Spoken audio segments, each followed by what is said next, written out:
नमस्कार। क्या भारतीय वायुसेना लड़ाकू विमानों की कमी का सामना कर रही है? और दूसरा सवाल ये उठता है कि क्या ऑपरेशन सिंदूर के दौरान भारतीय वायुसेना के कई विमान नष्ट हुए? देखिए, इन दो बातों पर चर्चा इसलिए कर रहे हैं क्योंकि हाल में वायुसेना प्रमुख एपी सिंह और सीडीएस अनिल चौहान ने इन मुद्दों पर अपनी राय व्यक्त की है। तो पहले हम बात करते हैं वायुसेना प्रमुख एपी सिंह की, जो जो भारतीय एयरफोर्स के चीफ हैं। उन्होंने क्या कहा? उन्होंने एक इंडस्ट्री के कार्यक्रम में कहा कि वायुसेना के लिए जब भी हम खरीद फरोख्त की प्रक्रिया शुरू करते हैं तो कोई भी कॉन्ट्रैक्ट तय समय पर पूरा नहीं हो पाता है, जिससे हमारी चुनौतियां बनी हुई हैं। उन्होंने किसी स्पेसिफिक प्रोजेक्ट का नाम तो नहीं लिया, लेकिन सीधे तौर पर उनका इशारा लड़ाकू विमान तेजस की कमी की ओर है। भारतीय वायुसेना के लिए 83 तेजस खरीदने की अनुमति दी जा चुकी है, कॉन्ट्रैक्ट हो चुका है, लेकिन वायुसेना को इन विमानों की आपूर्ति तय समय पर नहीं हो रही है। 2021 में जो कॉन्ट्रैक्ट हुआ था और जिसके हिसाब से तेजस के आधुनिक संस्करण की 2024 में डिलीवरी होनी थी, जो पहला तेजस था 2024 में भारतीय वायुसेना को डिलीवर होना था, तेजस मार्क 1A। लेकिन ये 2025 का छठा महीना चल रहा है, अभी तक एक भी तेजस की आपूर्ति वायुसेना को नहीं हो पाई है और इससे जो वायुसेना की प्लानिंग थी वो सारी गड़बड़ हो गई है। हालांकि जो एचएएल इसको बना रही है, सार्वजनिक क्षेत्र की कंपनी, उसका ये कहना है कि उसको जीई से इंजनों की आपूर्ति नहीं हो पाने के कारण ये विलंब हुआ है। और जीई जो कंपनी है अमेरिका की, उसका ये कहना है कि उसकी कुछ यूनिट में प्रोडक्शन का कार्य प्रभावित हुआ, जिसकी वजह से वो तय समय पर भारत को इंजनों की आपूर्ति नहीं कर पाई। बहरहाल अब आपूर्ति की प्रक्रिया शुरू हो चुकी है, लेकिन इसमें इस पूरी परियोजना में 2-3 साल का विलंब हो चुका है।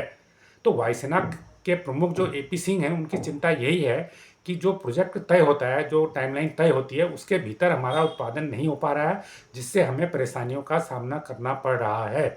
उन्होंने यहाँ तक कहा, कई बार जब हम कॉन्ट्रैक्ट पर साइन करते हैं तो हमें पता होता है कि जो कॉन्ट्रैक्ट हम दे रहे हैं, जो टाइम तय है, उस टाइम के भीतर ये नहीं हो पाएगा, लेकिन फिर भी हमें करना पड़ रहा है क्योंकि हम मेक इन इंडिया की तरफ बढ़ रहे हैं, मेक इन इंडिया की तरफ जोड़ रहे हैं। मोटे तौर पर उनकी इंडस्ट्री से अपील थी कि आप अगर कोई कॉन्ट्रैक्ट आप आर्मी का लें या एयरफोर्स का लें, तो जो टाइमलाइन है उसकी, उस टाइमलाइन के भीतर उसकी आपूर्ति सुनिश्चित करें, क्योंकि जो फोर्सेज होती हैं उनकी पूरी प्लानिंग अगले 20 सालों की होती है। तो अगर वो प्लानिंग गड़बड़ाती है तो उन्हें सिक्योरिटी मोर्चे पर चुनौतियों का सामना करना पड़ता है, क्योंकि भारत की जो रक्षा चुनौतियां हैं वो दोहरे फ्रंट की हैं। एक तरफ हमारा दुश्मन पाकिस्तान है, दूसरी तरफ हमारा दुश्मन चाइना है। तो ये तो रही वायुसेना प्रमुख एपी सिंह की बात।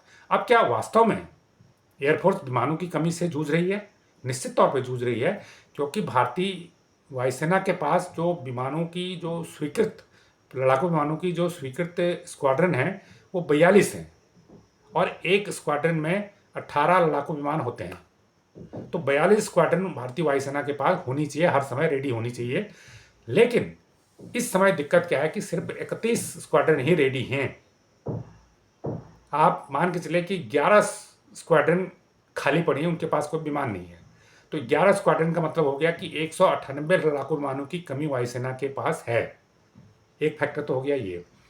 दूसरा यह है कि जो 31 स्क्वाड्रन हैं भी, उसमें मिराज विमान पुराने पड़ गए हैं, मिग विमान आपके उसमें बहुत सारे पुराने, बहुत सारे फेज आउट कर दिए हैं, बहुत सारे पुराने हैं, और भी कई विमान उसमें पुराने हैं। कुछ तेजस हैं जो एक परफेक्ट अभी तक उस हिसाब से एक परफेक्ट विमान अभी भी नहीं माना जाता है। तो तेजस भी हैं, मिग हैं, मिराज हैं।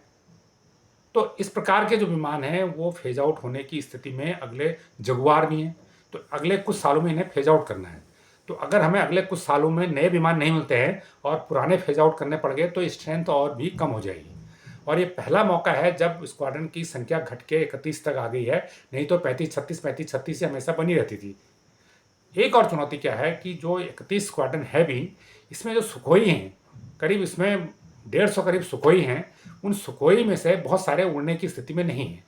उसकी वजह यह है कि बहुत सारे सुखोई के कल पुर्जे रूस यूक्रेन युद्ध के चलते भारत को नहीं मिल पा रहे हैं, और भारत की कंपनियां, हालांकि भारत सरकार इनको भारत में बनाने की कोशिश कर रही हैं, काफ़ी हद तक सफलता मिली भी है, लेकिन खबर यह है कि अभी भी बहुत सारे सुखोई जो है सर्विस की स्थिति में नहीं है। आमतौर पर अगर 100 प्लेन आपके पास 100 लड़ाकू विमान होते हैं तो 80 उसमें से सर्विस में रहते हैं, 20 उसमें सर्विस में नहीं रहते हैं। लेकिन सुखोई के बारे में पता चला है कि कम से कम 40-45% सुखोई सर्विस की स्थिति में नहीं है, तो ये एक और बड़ी चुनौती है। तेजस जो हमारा डोमेस्टिक वायुयान है, जो डोमेस्टिक फाइटर प्लेन है, वो अभी उतना परफेक्ट नहीं बन पाया है, उसमें अभी हथियारों का ट्रायल चल रहे हैं, परीक्षण चल रहे हैं। जो शुरुआती तेजस वायुसेना को मिले हैं वो उतने परफेक्ट नहीं है, ये भी एक चुनौती है।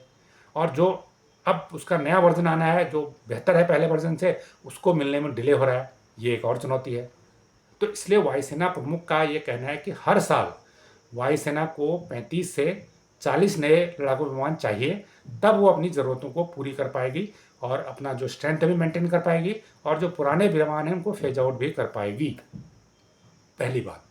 दूसरी बात, सीडीएस अनिल चौहान ने सिंगापुर में एक टीवी को दिए इंटरव्यू में ये कहा कि ऑपरेशन सिंदूर के दौरान हमारे विमान खोए तो हैं, हमारे विमान नष्ट तो हुए हैं, हालांकि कितने हुए हैं ये संख्या उन्होंने नहीं बताई।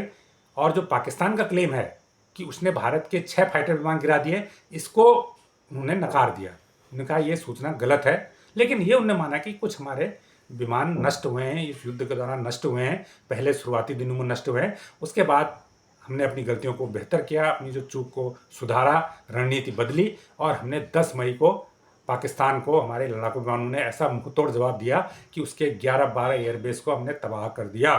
ये उन्होंने बात कही। हालांकि उन्होंने ये भी कहा कि कितने विमान नष्ट हुए हैं, संख्या कितनी बड़ी है, ये महत्वपूर्ण नहीं है। महत्वपूर्ण यह है कि हमारा जो लक्ष्य था, भारतीय वायुसेना का या भारतीय सशस्त्र बलों का जो लक्ष्य था, वह सफल हुआ कि नहीं, उसमें हम पूरी तरह से सफल रहे।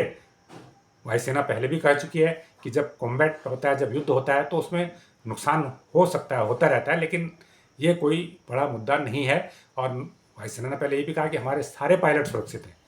हालांकि कितने विमान नष्ट हुए इसकी संख्या को अभी भी स्पष्ट तौर पर नहीं बताया गया है, और यही कारण है कि इस मुद्दे पर राजनीति भी हो रही है। जो प्रमुख विपक्षी दल है कांग्रेस, वो कह रही है कि कितने विमान नष्ट हुए संख्या बताई जाए, क्योंकि हमारा नुकसान कितना हुआ इसका भी पता चलना चाहिए। तो बहरहाल एक तरफ ऑपरेशन सिंदूर पर राजनीति हो रही है, दूसरी तरफ वायुसेना इस बात से चिंतित है कि उसके जो रक्षा सामग्री है, जो खासकर फाइटर प्लेन है, उसकी आपूर्ति समय पर नहीं हो रही है। और जो सीडीएस हैं, चीफ ऑफ डिफेंस स्टाफ हैं, वो स्पष्ट कर रहे हैं कि हमारा नुकसान हुआ है, लेकिन हम अपने लक्ष्य में सफल रहे हैं। तो ये जानकारी, ये विश्लेषण आपको कैसा लगा, हमें कमेंट करके ज़रूर बताएं। जो लोग इस चैनल को पहली बार देख रहे हैं वो इसको लाइक करें, सब्सक्राइब करें और शेयर भी करें। धन्यवाद।